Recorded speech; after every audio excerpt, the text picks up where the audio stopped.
Bon, allez.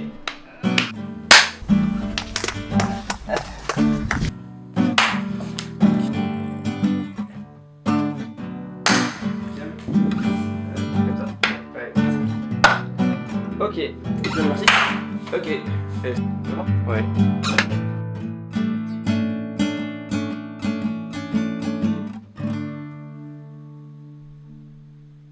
On se retrouve pour une interview de la chaîne Varanaon, qui sont des interviews de surfeurs et de surfeuses en Bretagne, pour répondre à des problématiques locales et questionner qu'est-ce que c'est la culture surf, et ça par ceux qui la composent. Donc tu es surfeur, tu es bodyboarder. Ouais, multi-support maintenant. Je suis bodyboarder à la base quand même. Ok. Et ouais, j'ai commencé dans les années 90, tout début, par le boogie. Et de fil en aiguille, en fonction des vagues, changement de support. Là c'est 70-30 maintenant. 70% de shortboard et 30% de boogie quoi. Quand il y a des bonnes vagues, on sort le body quoi, c'est ça. Ok. Quand il y a des balls. Et là, est-ce que tu peux parler un peu de où nous sommes? Et bien là, on est dans ma boutique Surfing Héroise. C'est l'école de surf que j'ai créée en 2010 déjà, donc ça fait 12 ans. Et on est sur la commune du Conquet, donc près de la plage des Blancs-Sablons. Ok, ça marche. Est-ce que tu peux parler de... parce que ça fait longtemps que tu surfes, ça fait combien de temps que tu es dans l'eau? Et là, ça fait 30 ans cette année. Ça fait 30 ans. 30 ans cette année, ouais. Ok. J'ai dû commencer à, ouais, même un peu plus de 30 ans, je pense. J'ai dû commencer à 8-9 ans, avec les bodys en polystyrène là, qui râpent le bide, qui détruisent le ventre. Et l'été, et de fil en aiguille, ouais, je pense que j'ai dû avoir ma première vraie 4-3, genre pour le Noël, l'année de mes 10 ans, quoi. Ok. Et là, c'était baisé, quoi. Donc j'allais à l'eau quasi.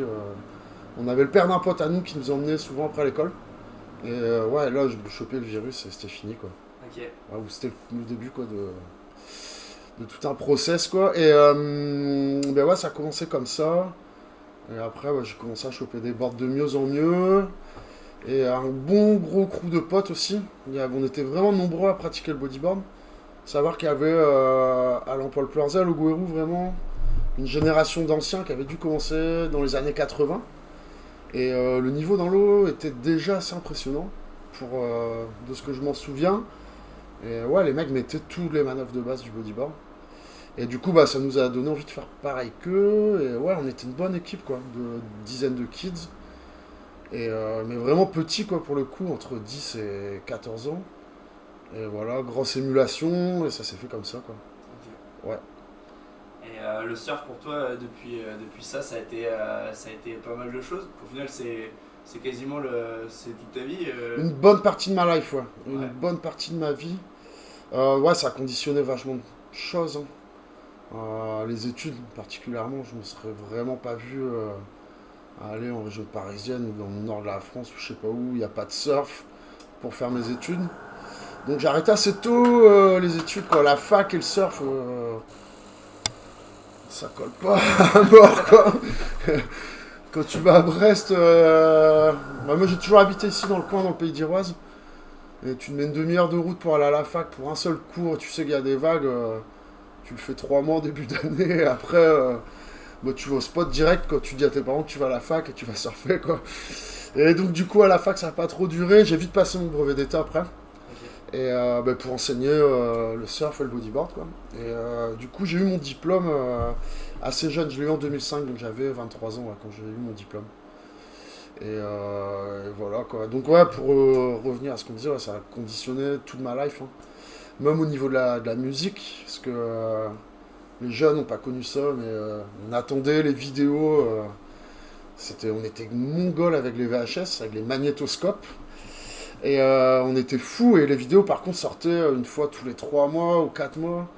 Et la musique dans ces vidéos-là, c'était du punk. Et ça m'a donné aussi le goût de cette musique-là. C'est étrangement lié. Et on est pas mal de ma génération à être resté vachement branché punk rock. Ok. Parce que dans les vidéos, il y avait que du punk californien ou du hardcore punk, des trucs assez péchus, assez rentre dedans.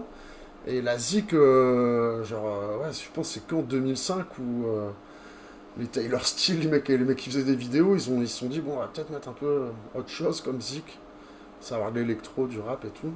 Mais nous, on avait, je pense que beaucoup d'entre nous, on avait chopé le virus et on est beaucoup encore à écouter du punk aujourd'hui, quoi. C'est ça qui est assez marrant. Donc ouais, vraiment les passions que j'ai dans la vie, c'est il y a toujours un pont avec le surf. C'est ça qui est bizarre. Ok. Bizarre ou pas, je sais pas, mais ouais, il y a vraiment un truc, quoi. Et là, aujourd'hui, du coup, tu as donc, une école de surf. Ouais. Et pourquoi t'as monté ça? Qu'est-ce qui Mais t'a motivé? alors à la base, quand j'ai commencé à bosser, je faisais des saisons dans le sud-ouest. J'ai bossé dans le Médoc et dans les Landes en début de carrière. Ensuite, j'étais embauché à Quiberon. J'ai travaillé pour le club de Quibe 3 ans. Et le pays commençait à me manquer un peu. Et il n'y avait pas d'infrastructure dans le coin. C'était un peu l'occasion voilà, de me mettre à mon compte et faire les choses un peu à ma sauce, sans avoir forcément tu vois, un employeur. C'est super compliqué d'être employé dans une asso, parce qu'on est un peu entre le marteau et l'enclume, quoi. Faut satisfaire tout le monde, que ce soit le bureau ou les pratiquants.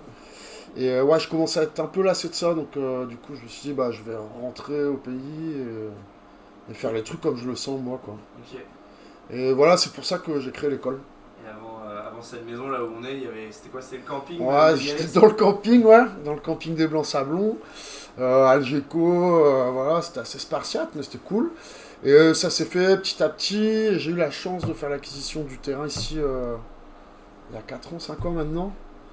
Et voilà, de fil en aiguille, ouais, il a fallu financer le bordel. Ça a pris un peu de temps, mais là on y est, donc c'est cool. Yes. C'est cool, je suis super content. Mais ouais, ça s'est fait étape par étape, quoi. Ok. Je suis pas arrivé en mode américain, genre bam, voilà. Non, non, c'est ouais, ouais, petit à petit, quoi. Ok. Vraiment comme ça que ça s'est fait, et c'est cool. Là, maintenant, on a un lieu de vie, on peut accueillir du monde, discuter après les sessions.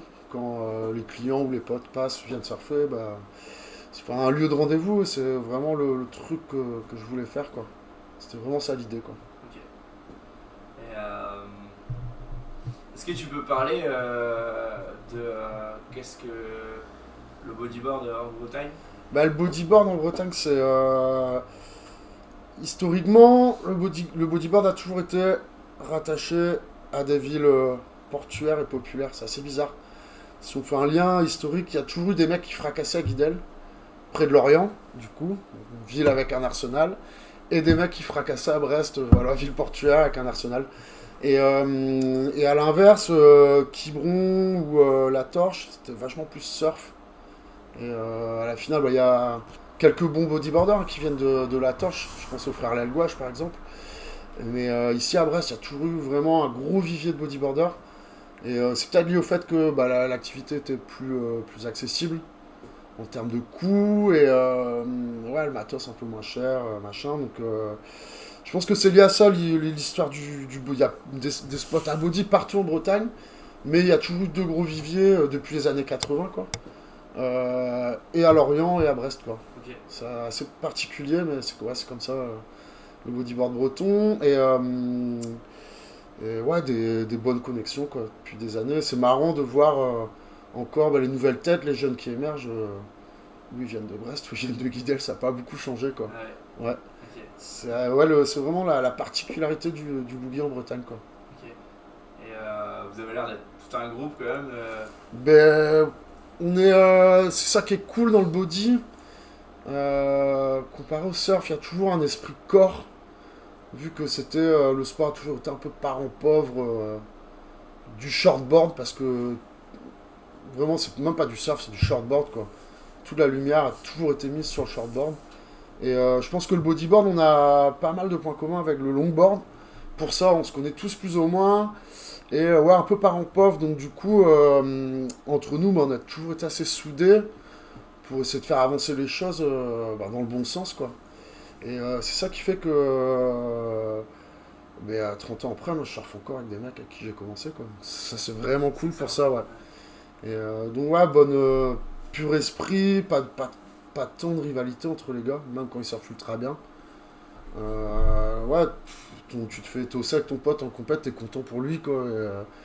là où on surfe, j'ai déjà vu des sorties de série où j'étais là, mais les gars, on est là pour s'amuser, quoi, la finale. Donc, et non, en body, ouais, limite, ton pote gagne la compète, t'es aussi content que c'était toi qui l'avais gagné. Et c'est ça qui est chouette comme esprit. Et je pense que c'est pas des valeurs qui se perdront, je pense pas. Du moins en Bretagne. Ok. Ouais.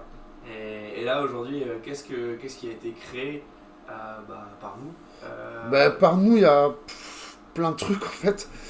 Il y a, je pense au Nail Challenge, que Gwen Ronambeau a mis en place quasi tout seul. Après, il s'est fait aider bien sûr, mais c'est vraiment un projet qu'il a monté. C'est lui qui a eu l'idée et qui a fait évoluer le truc de A à Z. Donc, ouais, ça s'est fait comme ça. Donc on disait, est-ce que tu peux parler du Nail Challenge? Ouais, je peux en parler. Gwen en parlerait mieux que moi, mais je peux en parler. Vu que j'ai connu la compète en tant que compétiteur, chef juge et maintenant speaker officiel. Et non, la compète, ouais, ça fait. Je pense que le premier event, on l'a fait en 2011, un truc comme ça. Et. Non, 2009.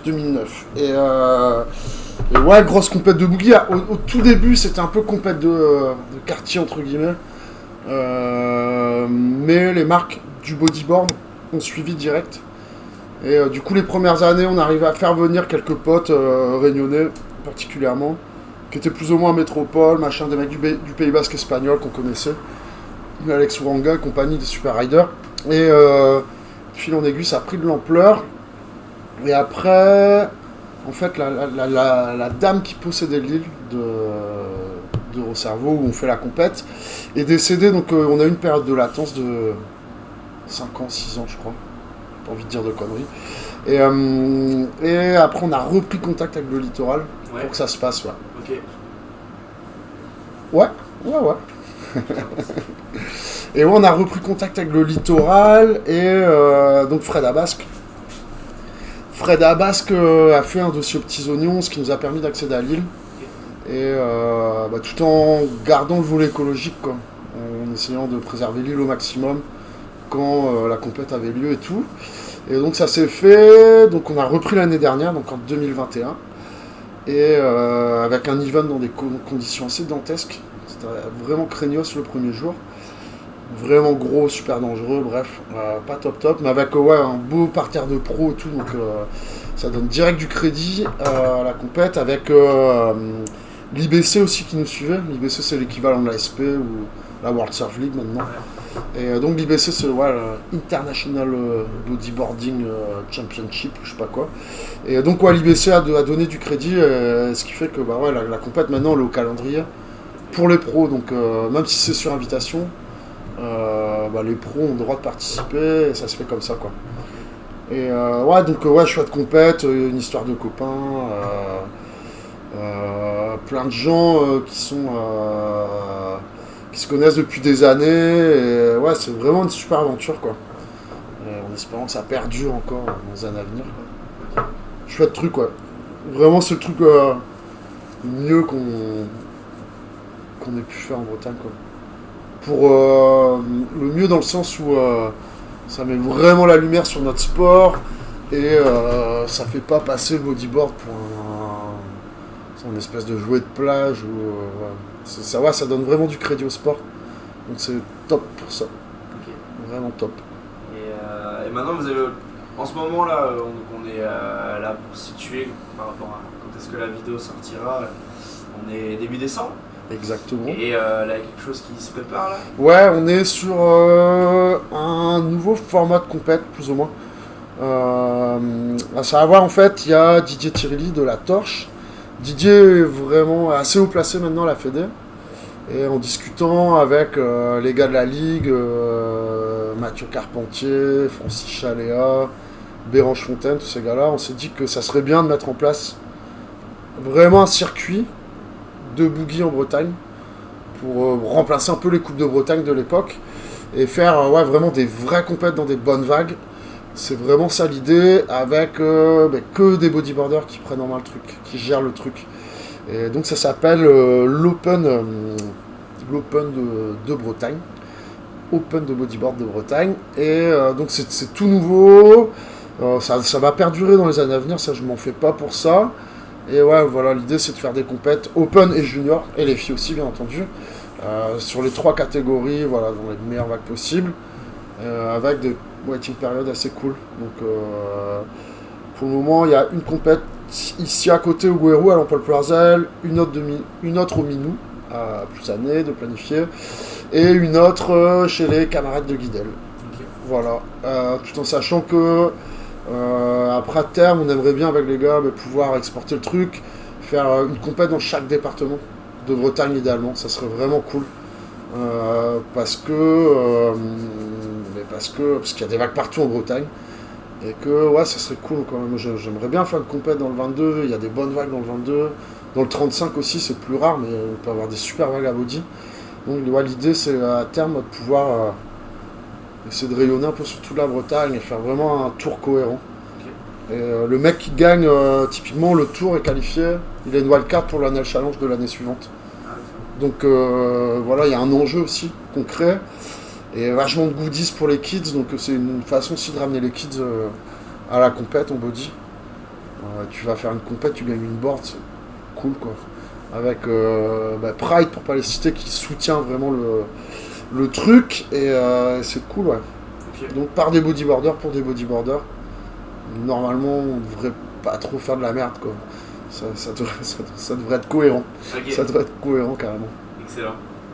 Ouais, pour revenir, parce que du coup tu donnes des cours de surf, est-ce que tu peux raconter un peu comment fonctionne un pic dans l'eau? Parce que ça, on n'a jamais évoqué en caméra par rapport surtout au fait- Dans tes interviews, tu veux dire? T'en Ouais, as jamais trop parlé avec on les n'en a gars? jamais trop parlé, et surtout par rapport au nombre de plus en plus croissant en fait de surfeurs et de surfeuses. Mais ouais, à l'eau. C'est pour faire intéressant. l'historique, ouais, faudrait presque faire un historique du truc, mais du fait qu'il y ait énormément de nouveaux pratiquants, la démocratisation du surf, le prix du matos qui est super abordable aussi maintenant, il y a ça. Les planches qui sont adaptées à un public débutant, tout fait qu'il y a beaucoup plus de monde dans l'eau, mais beaucoup plus de monde dans l'eau, et ça induit des comportements qui sont pas forcément cool. À savoir que le surf, le surf, le body, c'est des sports assez spécifiques. Et en fait, il suffit pas juste d'acheter une board, une combi et de se mettre à l'eau en comprenant que dalle. En fait, il y a des règles à respecter dans l'eau et c'est un peu comme. Il y a des règles à l'eau. Ouais, il y a des règles à l'eau et ouais, spécifiques au surf. Et faut prendre. Moi, je pense vraiment qu'il faut que les gens captent que le surf, c'est pas. C'est vraiment un sport à part entière. Et c'est vachement plus démocratique maintenant, mais moi quand j'ai commencé à surfer par exemple, et quand on a commencé à surfer avec tous les collègues de ma génération, et c'était un putain de sport corps, et avec une hiérarchie au pic. Et tu pouvais pas arriver, faire le tour des anciens, déjà tu prenais une mandale dans la gueule, quoi, à l'ancienne. Et t'apprends vachement à respecter ce qui se passe dans l'eau. Et, tu fais en sorte de trouver ta place au pic. Et ça, les gens, ils font plus du tout maintenant. Typiquement, il y a un mec lambda, il peut arriver, t'attends depuis une demi-heure dans l'eau, la bombe. Le mec, il dit pas bonjour, il fait le tour. Et il réclame la priorité sur la bombe quand elle rentre, quoi. Et du coup, moi, j'ai vachement de mal avec ça. Mais on est nombreux à avoir vachement de mal avec ça. En fait, il faut que les gens comprennent que y a des règles dans l'eau et tu fais pas n'importe quoi. Et même si tu débutes, faut que tu demandes aux gars, en fait. C'est toujours plus cool d'échanger. Et ouais, tu essaies de capter un peu comment ça fonctionne, quoi. Et ça, nous en Bretagne, je pense pas qu'on soit. On est impacté avec des comportements qui peuvent être un peu merdiques comme ça. Mais je pense que c'est 10% de ce qui se passe typiquement dans les Landes et au Pays Basque, quoi. Donc ouais, c'est des valeurs, je trouve, qui se perdent pas mal. Cette histoire de hiérarchie au pic. Là où typiquement il y a d'autres pays dans le monde où ça n'a pas trop bougé. Et en fait, bah, les mecs ont leur place. Quand on parlait d'Hawaï tout à l'heure, où à Hawaï, t'arrives pas comme un débile au pic sans dire bonjour. À Tahiti, pareil. Aux Canaries, même pas t'y penses, quoi. Où tu te fais foutre dehors direct, quoi. Et ce qui fait que les gars ont réussi à préserver un peu leur spot aussi. Donc, si tu y vas, que t'es cool, que tu ragasses pas, au bout d'un moment, t'arriveras par en choper une ou deux, quoi. Et essayer de pas les gâcher. Je parle de vagues, hein. Et du coup, ouais, faut y aller cool et respecter en fait les gens quand ils sont sur les différents spots. Et ouais, c'est pas en ayant une attitude de merde que tu scoreras les meilleures vagues de la cesse, quoi. Et ouais, ça faut que les gens captent. Moi, vraiment, quand on essaye de mettre l'accent là-dessus, avec les kids qu'on accueille là, à l'école toute l'année, leur disant ouais, chacun son tour, et chacun son tour, et t'inquiète pas, tu finiras par en avoir, quoi. Mais ouais, nous gamins, typiquement, bah, les anciens ils prenaient les bombes, toi t'es un peu à l'inside, t'attends, et voilà, quoi. Sans oublier qu'un jour tu grandis, et en fait c'est toi qui chopes les bombes, et les petits, bah, il faut qu'ils attendent à l'inside, quoi. Et ils seront grands suffisamment vite pour choper les bombes après, donc voilà, ouais, chacun son tour, et c'est bien de prendre son temps aussi quand on va surfer. On va surfer pour se détendre, hein, pas pour sortir plus énervé de l'eau que quand on est rentré, donc faut que les gens captent ça, qu'ils soient pas... qu'ils arrêtent d'être consommateurs du sport. Moi, ça m'effraie en fait, cette faculté que les gens ont. On fait pas du surf comme on fait du running, quoi. Il y a une culture autour du surf, et faut vraiment la préserver, quoi. C'est super important. Il y a d'autres sports où les mecs ont réussi, typiquement le skate. Moi j'ai un gamin qui skate, et quand je l'accompagne sur les skateparks et tout, bah, je trouve ça mortel. Il y a une putain de bonne ambiance, et le skate vachement évolué, explosé, les mecs ont des niveaux de malade, mais l'ambiance est toujours aussi cool, quoi. Et mon kid, il va avoir un mec qui fracasse, il lui demande comment mettre le tricks, le mec va toujours prendre le temps de lui expliquer comment faire, et il faut que ça perdure, ça. Il faut que le surf reste comme ça, quoi. Je suis vraiment persuadé de ça, et que ça reste corps. Même si l'industrie évolue, que milliards d'euros que ça génère le surf tous les ans, faut pas perdre de vue que ouais, c'est vraiment une culture, un art de vivre, quoi. C'est vrai, c'est ça. Et du coup, est-ce que tu peux raconter, parce que t'as pas mal baroudé, t'as pas mal voyagé, Ouais. comment ça se passe en fait, ouais, ailleurs, Bah, dans le ailleurs, monde, tellement d'exemples ouais, différents de comportements de merde, comme des accueils ultra chaleureux, cool. Je vends tous les exemples. Tu vois, c'est d'un pays à un autre, ça c'est vraiment différent. Euh, genre typiquement en Asie, tu vois, en Indo, j'étais plusieurs fois en Indo. Et tu peux te retrouver au line-up avec des mecs ultra cool, et ça tourne. Alors déjà, tu surfes des Dreamwave, donc pas de raison de. Tu sais, quand il y a des vagues, il y a des vagues toute la journée, donc déjà tu vas à l'eau, t'es détendu, quoi, tu sais que tu vas scorer.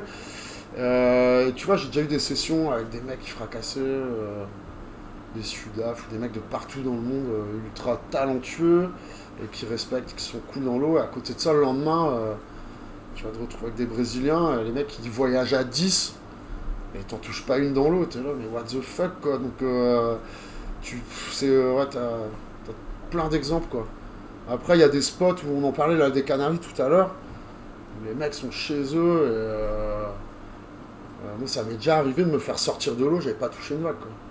Pour qui, pourquoi, je suis tout seul, j'arrive tout seul, tu vois, cool. Le mec, ouais, Fouera, dégage, bah ouais, ok. Et il faut comprendre ça et respecter ça, parce que les Canaries, et le Maroc, l'hiver, quand tu veux faire un trip pas trop loin de la maison, sans te mettre un bilan carbone déraisonné, bah tu vas aux Canaries, au Maroc, quoi.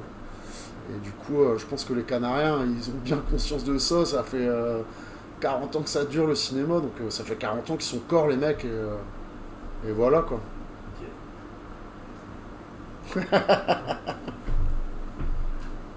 Et du coup, par exemple, aux Canaries, les locaux protègent leur culture locale. Ouais, il y a du folklore aussi. Il y a du folklore. Ouais, il y a un peu de folklore, mais ouais, ils protègent leur spot surtout, quoi. Tu vois, une vague comme le Kemao, c'est une des meilleures vagues au monde. Ok. Ouais, les mecs protègent leur spot, quoi. Si s'ils avaient été cool depuis des années, je pense que certaines bonnes journées, il y aurait plus de 100 mecs au pic. Et la vague est vraiment dangereuse en plus, donc ouais, d'un côté, moi je trouve qu'ils ont raison parce que bah, quand c'est bon, ils surfent entre eux, et ils se gaffent, quoi. Et d'un côté, leur attitude, elle permet aussi d'éviter des accidents en fait, quoi.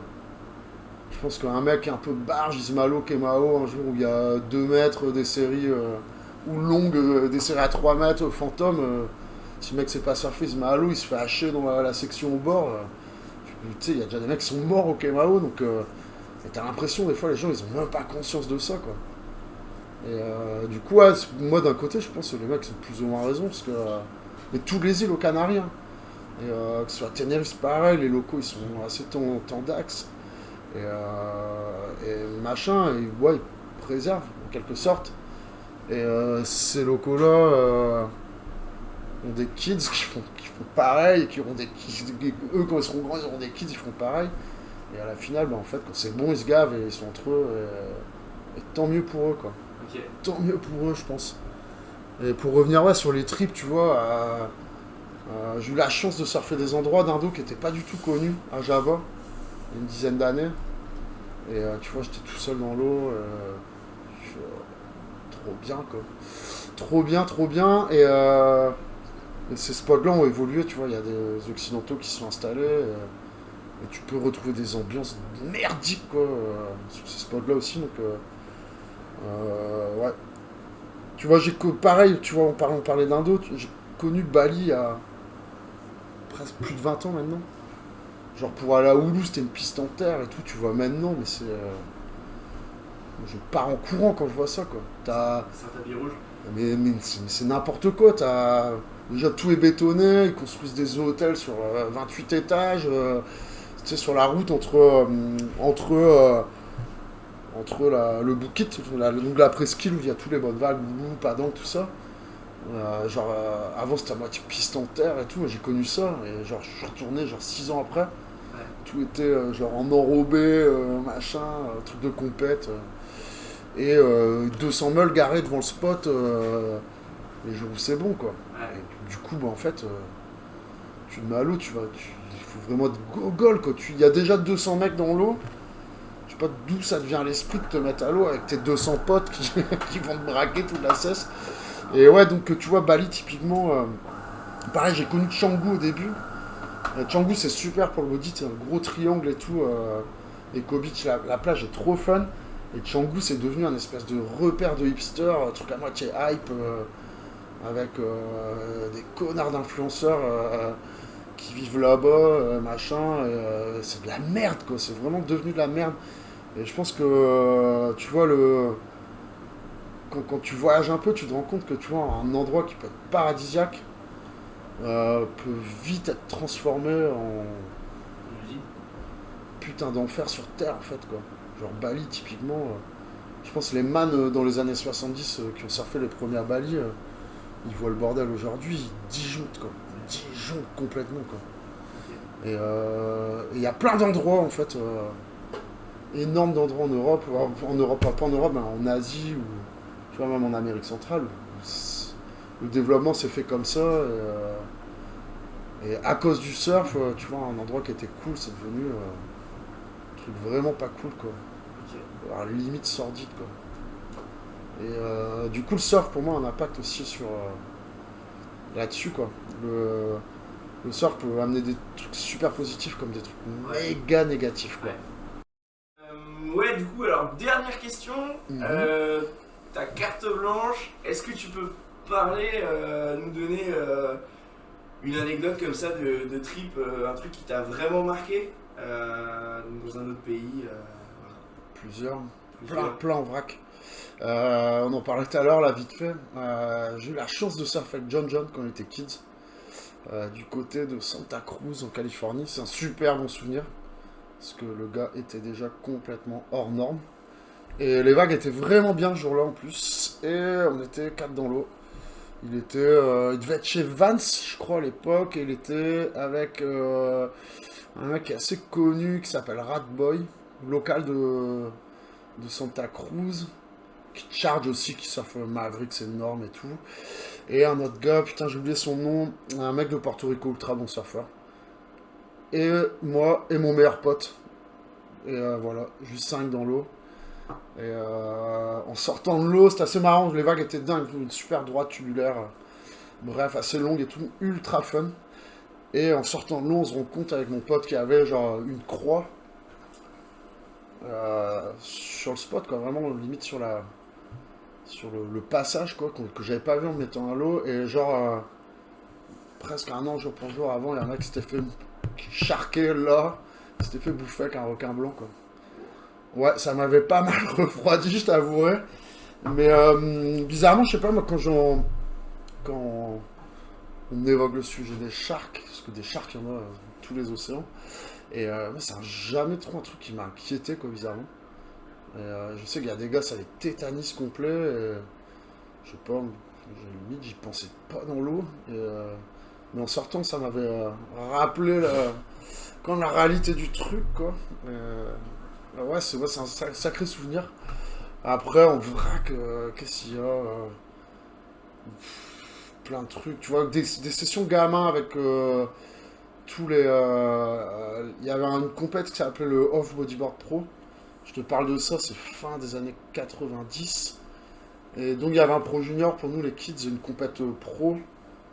Et ouais, et t'as 14 ou 15 ans et tu surfes avec tes idoles, les mecs que tu vois dans les vidéos. On avait surfé. Moi, Benoît Crène, qui avait Martin Viezer. Moi, Benoît et Martin Viezer, qui fait des vidéos aussi, que tu dois connaître. Moi, Benoît, Martin, petite session avec Jeff Bard et Spencer Skipper, qui était le maître style en boogie complètement hallucinant. Et voilà, ça c'est des super bons souvenirs. Après, plein de belles rencontres en voyage, plein d'anecdotes, des bonnes frasques aussi. Ouais, la vie quoi. La vie quoi. Ouais, plus ou moins le gun sur la tempe au Guatemala, comme ça me vient à l'esprit. On s'était fait tirer notre appareil photo, on avait le mec, on n'avait rien vu. Là, tu te dis, ouah, c'est chaud. Après, des villes, t'as pas envie d'y retourner, quoi. Genre, typiquement Manille aux Philippines, mais niveau glauquitude, c'est assez haut dans le game, quoi. Guatemala City, pareil, assez flippante comme ville. Mais après, ouais, tu te rends compte que quand t'arrives à la côte et que t'es éloigné du fourmillement urbain, en fait, les gens sont juste adorables et ultra cool, quoi. Mais ouais, les grandes villes dans des pays plus pauvres que chez nous, des fois, ça peut. Surtout quand t'es jeune, ça peut avoir un côté assez flippant. Mais après, c'est des choses que t'apprends, je pense, en voyage où tu relativises vachement, quoi. Et ouais, tellement d'anecdotes. Une énorme branlée aussi à Puerto Escondido où je finis cul nu au bord.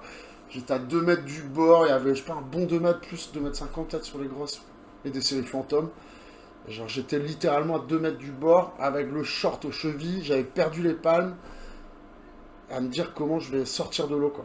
Et il y avait, ouais, 2 mètres, tu vois. Genre, j'avais quasi pied, j'étais impact zone, je me faisais surtosser. Et je suis sorti, je me suis allongé, PLS, la honte, quoi. Et, je m'étais vraiment fait surdémembrer. Et l'après-midi, je pense, j'ai eu le tube de ma vie. L'après-midi, je redescends, genre, voir la playa. Le vent, généralement, est onshore l'après-midi. Je redescends, c'était dead glass, c'est plus parfait que le matin. Et ouais, j'ai eu le carreau de ma vie l'après-midi, tu vois. Donc, comme quoi, never give up, comme on dit, quoi. Et ouais, ça, parmi, ouais, voilà, plein d'anecdotes comme ça. Plus, ouais, qu'est-ce qu'il y a d'autre? Je bois un peu de café pour réfléchir à, je sais pas, je sais pas. Ouais, les premiers trips où, tu sais, quand t'es jeune, que tu te barres sans tes parents, si ça, c'est super souvenir, quoi. Tu grandis vachement, je pense, dans ces moments-là. T'apprends sur toi et sur les autres, c'est assez rigolo. Et après, plus tu vieillis, plus tu voyages, plus tu sais aussi que y a des gens qui sont complètement incompatibles, en fait, à qui tu peux pas partir en trip, quoi. Même si à la vie, t'es super ami avec eux, il y a des gens en trip, genre, c'est juste pas possible, quoi. Et ouais, c'est comme ça fait partie de la life, tu vois. Mais ouais, les voyages, quoi. Les voyages, tellement formateurs, tellement cool. Et ouais, tellement, ça fait vachement de bien de triper, hein, toujours. Toujours. Et là, t'as des idées pour les prochains trips, pour les Futur futurs trip, des trucs que t'as jamais je pense que fait. quand la vidéo sortira, je serai probablement en Indo. Je pars en famille là cet hiver, avec femme et enfants. Après, ouais, il y a pas mal j'ai vachement envie de. Il y a pas mal d'Indonésie en tête. Après, j'aimerais bien explorer des pays, tu vois, où tu sais qu'il y a du surf et où c'est un peu plus tricky d'y aller, entre guillemets, quoi, entre guillemets. Tu vois, typiquement, il y a pas mal de pays de Méditerranée, en particulier l'Algérie. Tu vois, c'est un truc que j'ai en tête, que j'ai toujours pas fait. Et ça, c'est un trip vraiment qui. Ça, c'est sûr, je le ferai au moins une fois. Où, ouais, il y a des slabs incroyables, il y a des super vagues. Et il y a des vagues, je pense, au moins 200 jours par an. Quand tu regardes les cartes, c'est hallucinant. Donc, ouais, l'Algérie, c'est une piste. Tu vois, j'ai toujours pas fait le Chili, le Pérou, tous ces pays-là où ça a l'air d'être vraiment cool aussi. Ouais, l'Équateur. Ouais, j'aimerais bien faire comme les mecs de Gaucho Del Mar, quoi. Tu sais, qui avaient tripé, genre en camionnette de l'Alaska jusqu'à la Terre de Feu. Et je crois qu'en vieillissant, on n'a pas trop le temps, quoi. Et ouais, tu vois, j'aimerais bien gagner au loto pour faire ça, quoi. Ouais, plein de trips. On parlait hier des gars avec même, tu vois, la côte est des États-Unis, ça peut être cool. Même sans aller trop loin, tu vois, on a des îles hallucinantes en face. En Irlande, il y a des vagues incroyables. Tu vois, j'ai été une dizaine de fois là-bas, j'ai envie d'y retourner, quoi. C'est un pays qui est ultra cool. Ouais, tu vois, près de chez nous, il y a des vagues vraiment partout. Donc, après, c'est toujours pareil, quoi. C'est le temps ouais, et l'argent aussi qui font que tu fais des trips plus ou moins longs, quoi. Mais il y a moyen de s'échapper en allant pas trop loin de la maison, en réalité, quoi. Tu vois, des fois, typiquement, tu te mets le rush, tu vas surfer dans le Morbihan, c'est un trip en soi. Mais c'est cool, tu passes une bonne journée avec les collègues. Et voilà, rien que ça, ça permet de. C'est bien de changer de vague aussi, quoi. On a tous nos habitudes à surfer fréquemment les mêmes spots. Et ouais, c'est cool de voilà, aller voir ailleurs, surfer des vagues différentes. Vraiment bien. Et ouais, c'est juste une question de temps. Ok, C'est ça. ok. On termine là-dessus. Si tu veux. Et bah, Sako, merci beaucoup. Ben, merci à toi, c'est cool. Un grand D'être plaisir. venu 2 fois. Un succès. D'être venu deux On fois. dira pas qu'on a rien oublié. Normalement, on est bon.